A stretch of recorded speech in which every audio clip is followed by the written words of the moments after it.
Hello, darling. Today's lesson is about trust. Where it originates from, what makes it, what erodes it, and the ways you can foster it. Where did trust originate?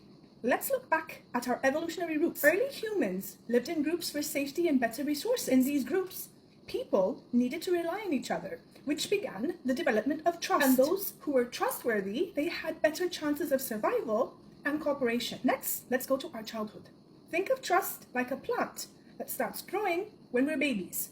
How our parents or the people who took care of us treated us, that can influence if that plant grows strong or if it's going to struggle. Just like a plant needs good soil and water, our trust needs kindness and consistency when we're young. Next, let's go to culture and society. As societies became bigger and more complex, trust extended beyond family and close communities. Social rules, laws, and agreements, like contracts, they became ways to ensure trust among larger groups of people. Different cultures have different rules and feelings about trust based on their history and their shared experiences. Let's look at neurological basis. Modern neuroscience has identified that certain brain regions and neurotransmitters like oxytocin play a role in trust. This shows that trust isn't just a social or psychological construct, but also it has a biological basis. Our bodies have a special hormone called oxytocin, the hug hormone, because it increases when we're close to someone we care about. And this hormone helps us to bond and trust with others. So trust isn't just a feeling, it's also something that's happening within our bodies. Imagine breaking a toy and then trying putting it back together. It might be harder to fix it than it was to play with it before it broke. Trust is similar. If someone breaks our trust, fixing it can be hard. But with time, care, and patience, it can be mended. Before trusting others, it's essential to trust ourselves. This means believing in our abilities and understanding our feelings. It's like being the captain of our ship. If we trust ourselves to steer right, we can trust others to be our crew. In our world today, we spend a lot of time online. Trust is important there too. It's like being in a big city. We need to know who we can rely on and which places or websites are safe.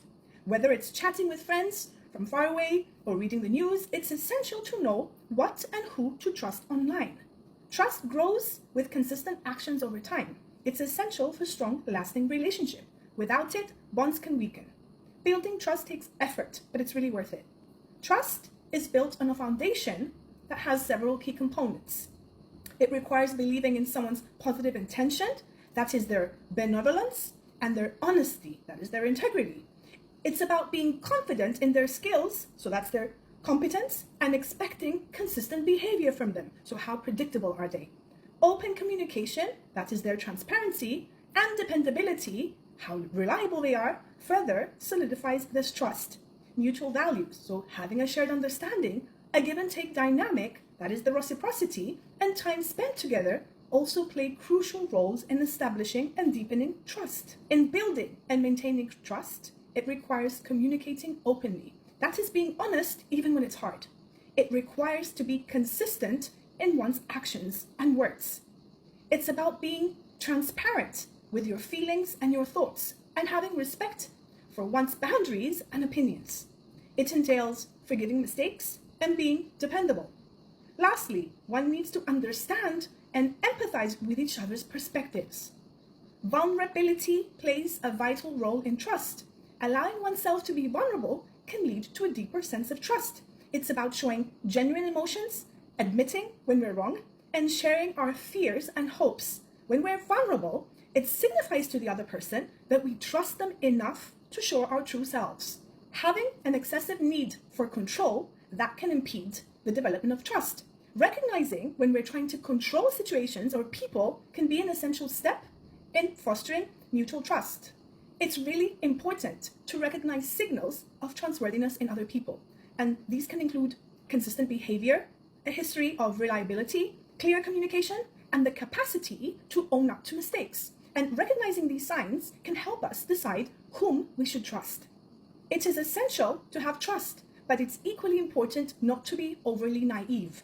Being able to discern when to trust and when to be cautious helps in building healthy relationships. Encouraging a culture of feedback can strengthen trust. When individuals know they can give and receive constructive feedback without fear of retaliation, that can foster a much more open and trusting environment. What breaks trust? There are 1,000 reasons, but here are some common trust breakers. Lying. Trust erodes with lies, and to mend it, it requires apologies, responsibility, and future honesty. Therapy and mentorship can uncover the reasons for lying. Manipulation. Controlling behaviors undermine trust. Recognize, understand the origins, and promote mutual respect. Past traumas. Old wounds can trigger trust issues, and therapy and mentorship can help in understanding and addressing these past influences. Infidelity. Cheating damages trust, and healing requires responsibility, honesty, and making amends. And therapy and mentorship can help the hurt partner to cope. Broken promises. Repeatedly breaking promises shakes trust. Fixing involves understanding why and preventing future repeats. Communication gaps.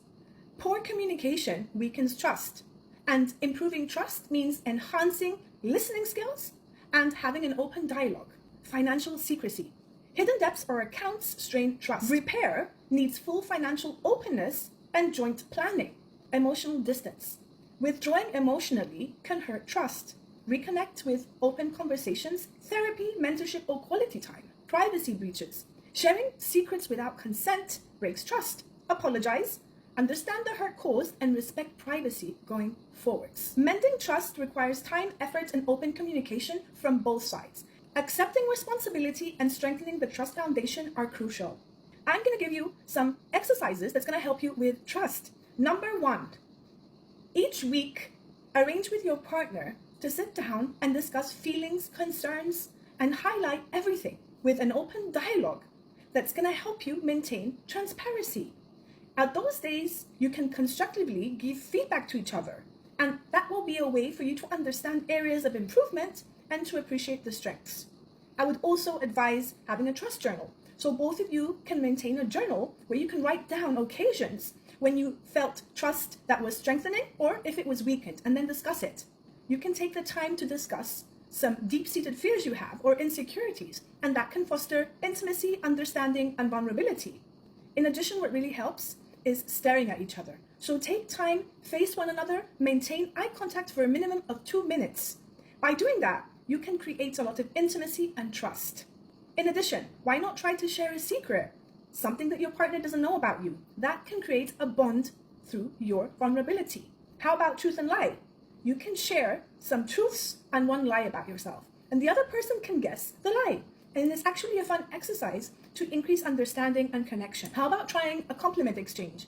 Take turns in giving each other genuine compliments. That can boost the appreciation and trust. Make it genuine though.